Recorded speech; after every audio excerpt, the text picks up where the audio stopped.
Supercrack Estrella presenta Oparts, la esfera negra de Ucrania. Antimateria. La esfera negra de Ucrania es posiblemente uno de los objetos más inquietantes de entre todos aquellos catalogados como Oparts. Una fuente agotada de energía de procedencia extraterrestre. Un artefacto de antimateria para fines desconocidos. Un aparato para comunicaciones extrasensoriales del pasado.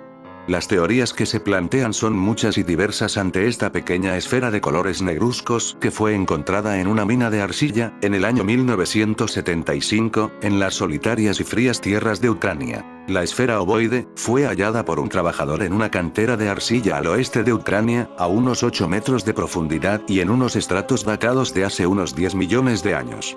El hombre le dio un golpe para partirla y ver su interior, pero tan solo resquebrajó un poco la superficie. El interior parecía estar compuesto de una especie de cristal oscuro.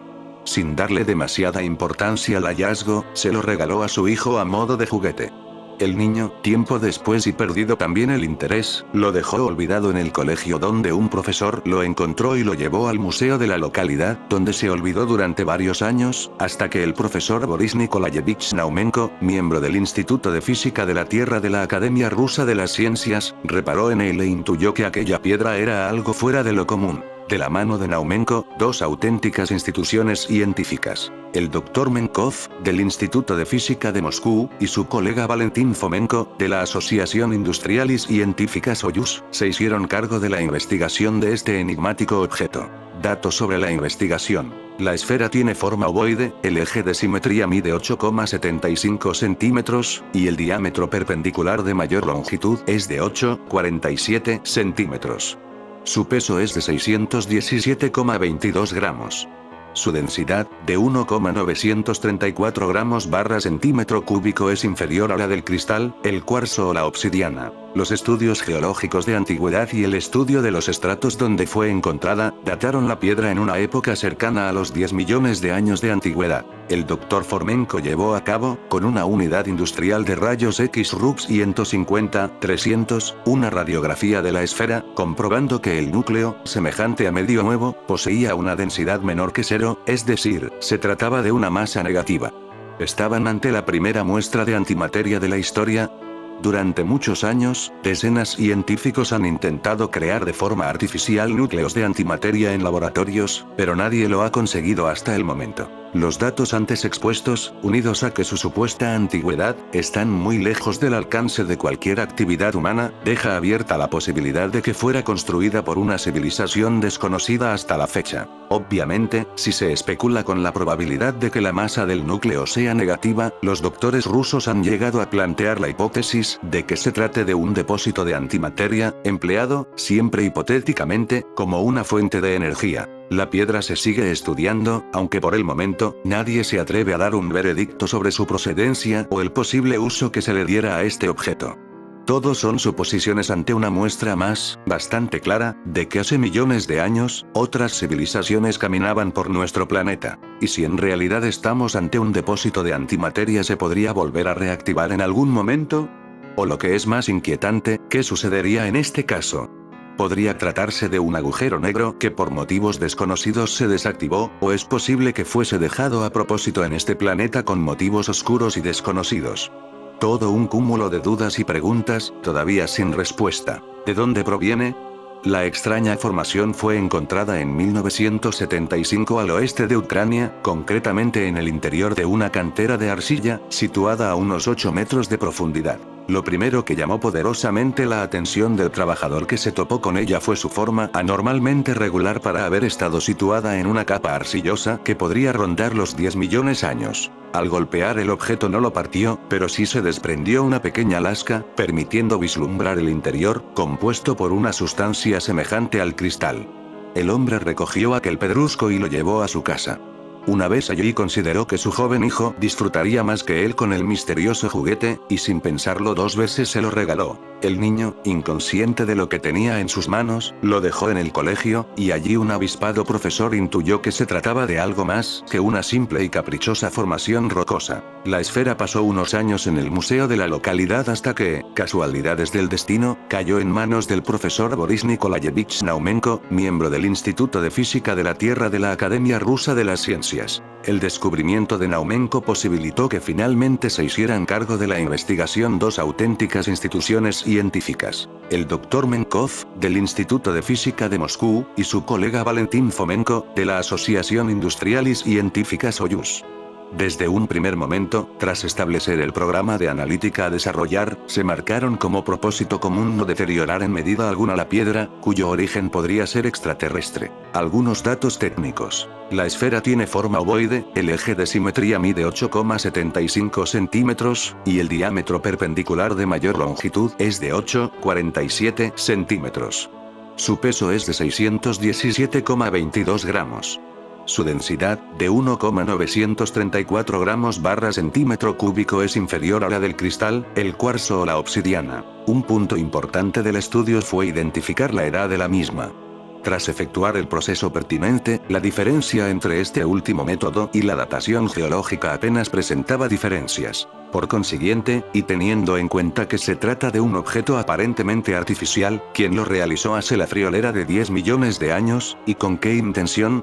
El Dr. Fomenko llevó a cabo, con una unidad industrial de rayos X RUX 150-300, una radiografía de la esfera, comprobando que el núcleo, semejante a medio nuevo, poseía una densidad menor que cero, es decir, se trataba de una masa negativa. Los datos antes expuestos, unidos a que su supuesta antigüedad, están muy lejos del alcance de cualquier actividad humana, deja abierta la posibilidad de que fuera construida por una civilización desconocida hasta la fecha. Obviamente, si se especula con la probabilidad de que la masa del núcleo sea negativa, los doctores rusos han llegado a plantear la hipótesis de que se trate de un depósito de antimateria, empleado, siempre hipotéticamente, como una fuente de energía. Recientemente el investigador Jaime Maussan volvió a dar de qué hablar en la red, tras publicar un video de un objeto volador no identificado, OVNI, que supuestamente aterrizó en un aeropuerto de Reino Unido, lo que prendió las alarmas de los pasajeros que se encontraban en la zona, quienes lograron captar al OVNI en pleno vuelo con las cámaras de sus celulares inteligentes.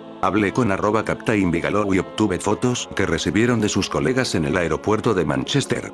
No se pudieron recuperar metadatos, Ella está bien, compartió a través de su cuenta de Twitter. De acuerdo con el comunicador, el OVNI fue captado por un piloto identificado como Capitán Bigelow, quien a su vez compartió las imágenes por la usuaria @bnumta, a través de X. Las impactantes imágenes muestran el momento exacto en que un orbe de origen desconocido se posiciona a medio metro sobre el suelo y permanece ahí por varios segundos. Graban un OVNI en aeropuerto de Reino Unido. De acuerdo con los testigos, el orbe no era ningún globo o dron, por lo que se desconoce el origen del objeto volador. El video fue difundido ampliamente por las redes sociales y causó revuelo debido a la naturaleza de las imágenes y las declaraciones de la usuaria, quien compartió el video del orbe en movimiento, creado por un usuario en Reddit.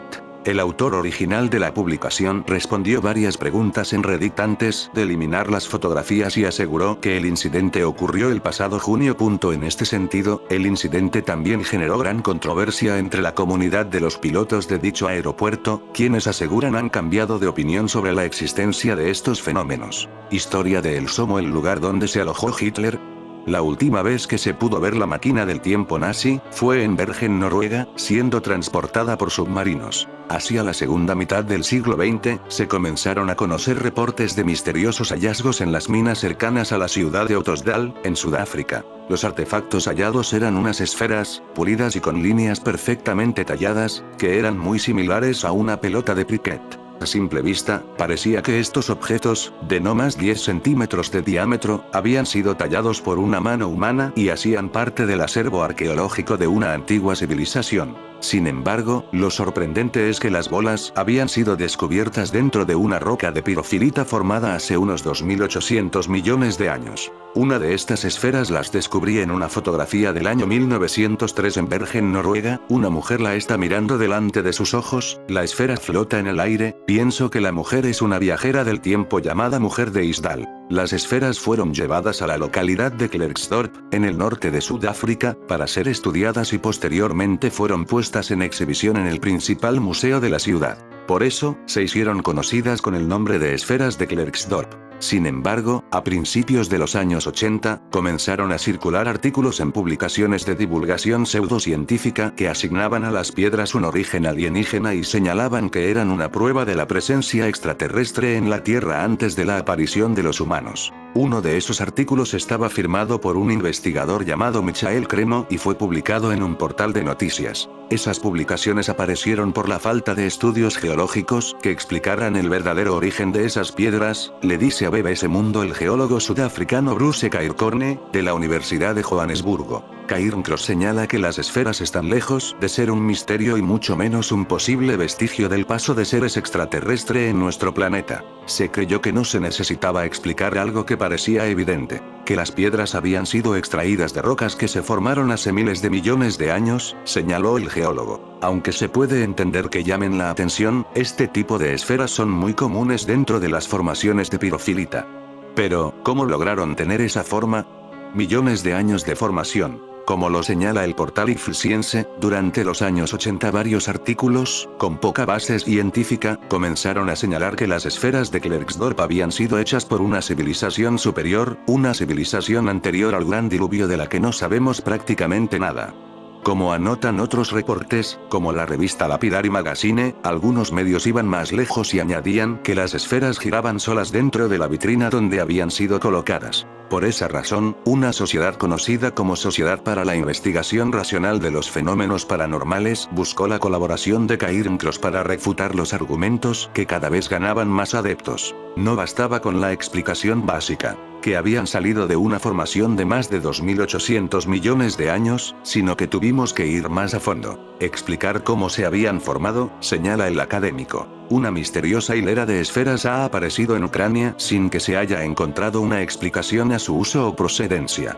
Se trata de 16 artefactos que han aparecido en una foto que se ha hecho viral en internet y que se especula que podrían tratarse de algún tipo de arma rusa, probablemente para la guerra electrónica, aunque también se puede tratar de una instalación agrícola. En las costas de Cantabria, donde el mar azul se encuentra con la arena dorada, se encuentra un lugar de encanto y misterio llamado el Somo.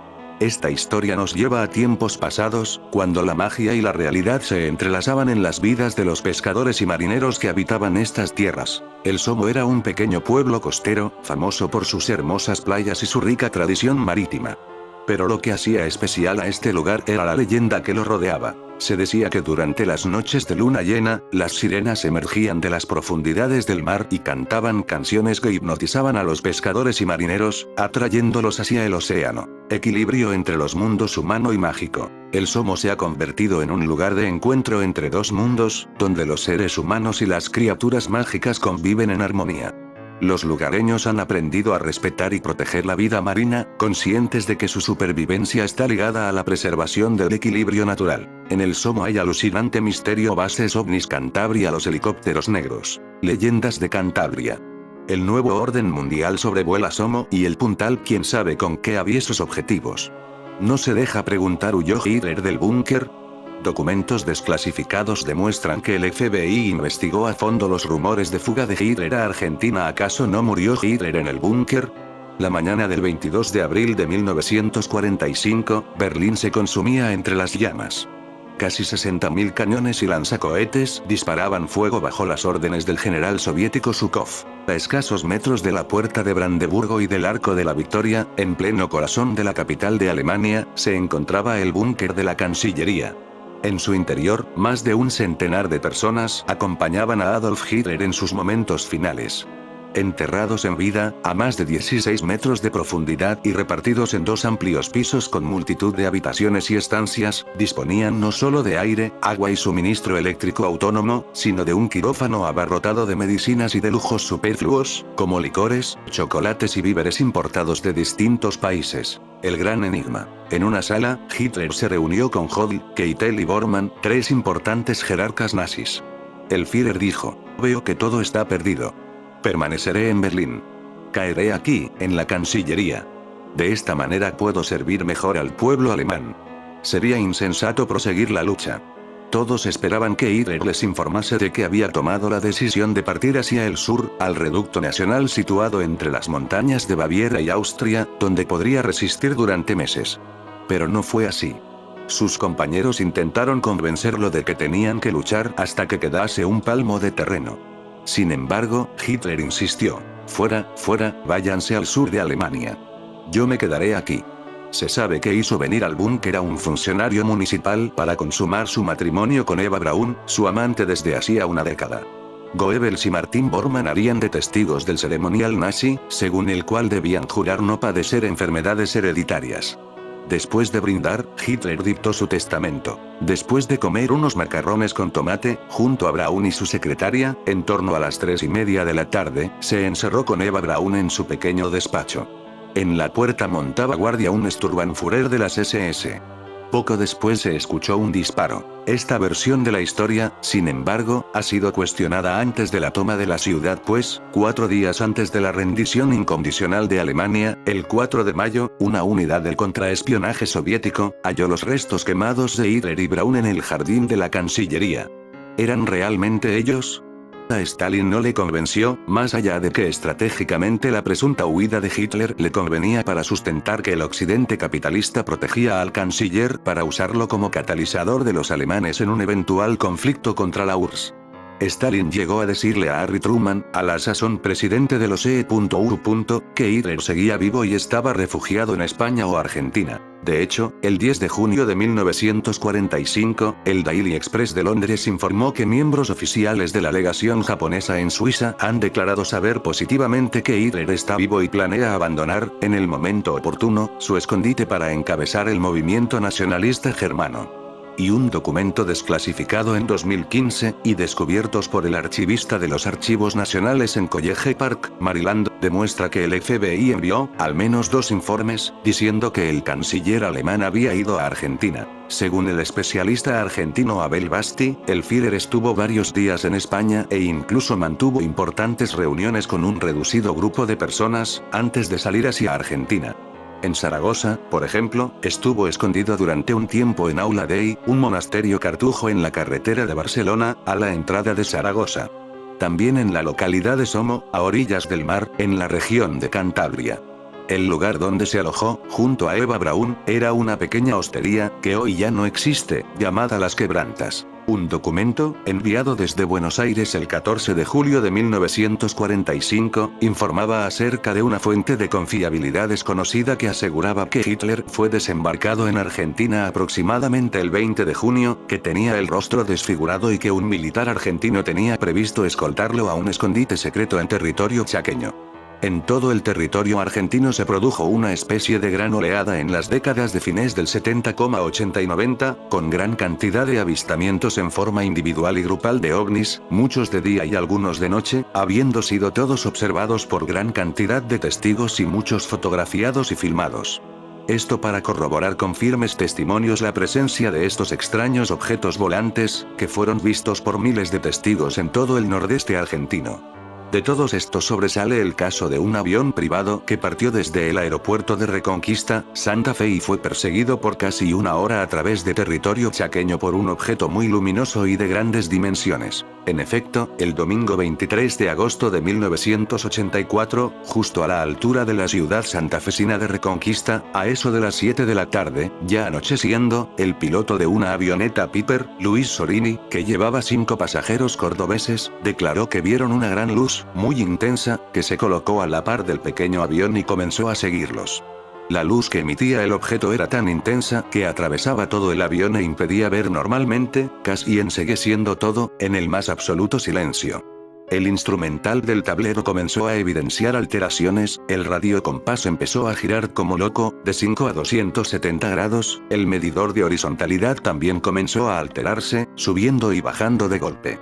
Sin duda algo andaba mal. El gran objeto que emitía una luz poderosa e intensa, comenzó a evolucionar alrededor del avión, dando saltos aquí y allá, por sobre el Piper, yendo y viniendo, cambiando de ubicación en torno al avión, como si estuviera jugando al gato y al ratón, pasaba por abajo, luego por arriba, quedando quieto unos segundos, como si estuviera inspeccionándolo detalladamente. Además, era evidente que daba movimientos inteligentes, se ponía bien cerca y luego volvía para atrás, evitando chocar al avión. El examen que hizo el objeto, duró unos largos 45 minutos. Todos los sobresaltos vividos por el piloto y los pasajeros fueron grabados desde la torre de control del aeropuerto de Resistencia. Ese casete fue estudiado a fondo por expertos e investigadores del fenómeno ovni, que llegaron a la conclusión de que sin dudas era un aparato conducido inteligentemente por presuntos seres alienígenas. También se llegó a la afirmación de que sin dudas ellos quieren mostrarse abiertamente, aunque no a cualquiera al azar, sino a quienes ellos eligen. Es importante e interesante conocer los testimonios de algunos de los 6 ocupantes del pequeño avión que fue protagonista de esta increíble experiencia. El piloto señaló que fue algo increíble, una experiencia inolvidable. En determinado momento los mandos del avión no respondían, las agujas giraban como locas. Si bien tengo muchas horas de vuelo, nunca me pasó una cosa así. No me cabe duda de que el aparato que nos siguió estaba tripulado por seres inteligentes. Por su parte, un importante empresario dijo que yo antes no creía en estas cosas, era muy escéptico, pero ahora cambié de opinión, por supuesto, luego de ver tan de cerca una cosa así. Un estudiante de arquitectura a punto de recibirse acotó que si bien yo creía en estas cosas, en la vida extraterrestre, no me imaginé nunca que me vería involucrado en un hecho tan espectacular, un ovni visto bien de cerca y durante tanto tiempo. Fue realmente algo espectacular, increíble, que no a cualquiera le pasa. Me puedo considerar un privilegiado por haber visto tan de cerca una cosa así. Nunca me olvidaré de esta experiencia. Parece que algo extraño y misterioso ocurre en los lugares por donde pasó Hitler, tanto en Somo, Cantabria, España, como en territorio chaqueño. Argentina, octubre de 1996. Un objeto sobrevuela las quebrantas de Somo y la playa de El Puntal. Proyecta un haz de luz escudriñando la oscuridad como si buscara algo o a alguien en la costa. Al principio parece complicado distinguir qué es aquello, pero al final se observa con moderada nitidez la silueta de un helicóptero oscuro, probablemente negro, que vuela a muy baja altura sin señales distintivas, si apenas luces. Confundido con la noche y camuflado en ella, al acecho de quien sabe que y atento a que nadie le observe. Diciembre de ese mismo año. Un helicóptero de las mismas características otea las islas de Mouro y Santa Marina. En ambos casos, cuando parece que la aeronave ha advertido la presencia de testigos, detiene la observación y toma otro rumbo hasta desaparecer. Siempre en medio de un inquietante silencio, sin que se aprecie apenas siquiera el ruido del rotor y el batir de las aspas. Sonido hueco, sonido como se transmite en el vacío. Es decir, que no se transmite. Y siempre según una historia divulgada a través del boca a oído sin que se haya identificado a ningún testigo. O al menos sin que figure en ninguna fuente, sin que se pueda precisar si tal vez, o tal vez no, alguien conociera algún testimonio directo y primario. Cantabria es famosa, porque es uno de los mayores centros mundiales de la conspiración extraterrestre. Se han visto ovnis y extraterrestres de todo tipo. Quizás el fenómeno paranormal o científicamente inexplicable más mediático de Cantabria fueron las apariciones marianas de Garabandal. Entre los años 1961 y 1965, fueron 4 los jóvenes que aseguraron que se les había aparecido el Arcángel San Miguel y la Virgen María. Eso atrajo la atención de medios de comunicación de todo el mundo e hizo que se llevasen a cabo miles de sesiones en las que se registraron fenómenos inexplicables. Ahora, a día de hoy, continúa siendo un lugar de peregrinación. La serie documental incluye científicos, investigadores, expertos, y algunos testimonios de testigos que cuentan sus experiencias. Es el caso de un joven de Cantabria de solo 18 años que junto con un amigo entró en una cueva donde tuvo un encuentro con algo que aún no sabe explicar. Ambos vieron lo mismo, algún tipo de ser que les es difícil definir, entre lo extraterrestre y lo paranormal. Por miedo al estigma, el joven habla del suceso con Lorenzo Fernández Bueno y de cómo le ha cambiado la vida, traumatizado y cambiado sus ideas racionales. El sitio es que sin verlo es difícil de explicar, pero el sitio tiene una aura mala que te rechaza. Cuenta sobre la cueva en la que se internaron. Yo siempre he intentado ser muy racional con todo, siempre he intentado buscar las explicaciones a las cosas. Pero es que yo tampoco le he encontrado ninguna explicación posible, porque si lo hubiese visto solo yo, pues es que me puede haber jugado una mala pasada a la cabeza, pero es que lo vimos los dos, hace ver el joven cántabro. A priori, no era ningún convencido, sino todo lo contrario, era un escéptico de los que no creen en nada que no pueden ver. Hasta ese día, a mí eso me descolocó por completo. Principalmente porque como no tengo una explicación para ello, es que en mi cabeza no entiende cómo me pudo ocurrir eso. Y como no entra en la cabeza, pues es que mi vida, mis ideas, sobre todo, han cambiado mucho. He pasado de no creer en nada a plantearme que a lo mejor hay cosas que no podemos explicar. Por lo menos, todavía, dice el joven. Un segundo documento decía que un actor de cine de Hollywood había hablado con un hombre que fue uno de los 4 que se encontraron con Hitler y su partido cuando arribaron de submarinos a Argentina 2 semanas y media después de la caída de Berlín. El informe está fechado el 14 de agosto de 1945, del FBI en Los Ángeles. En fin, amigo de Supercrack Estrella, si te gusta mi contenido, dedos arriba y comporta el video para no ser apagado por las élites.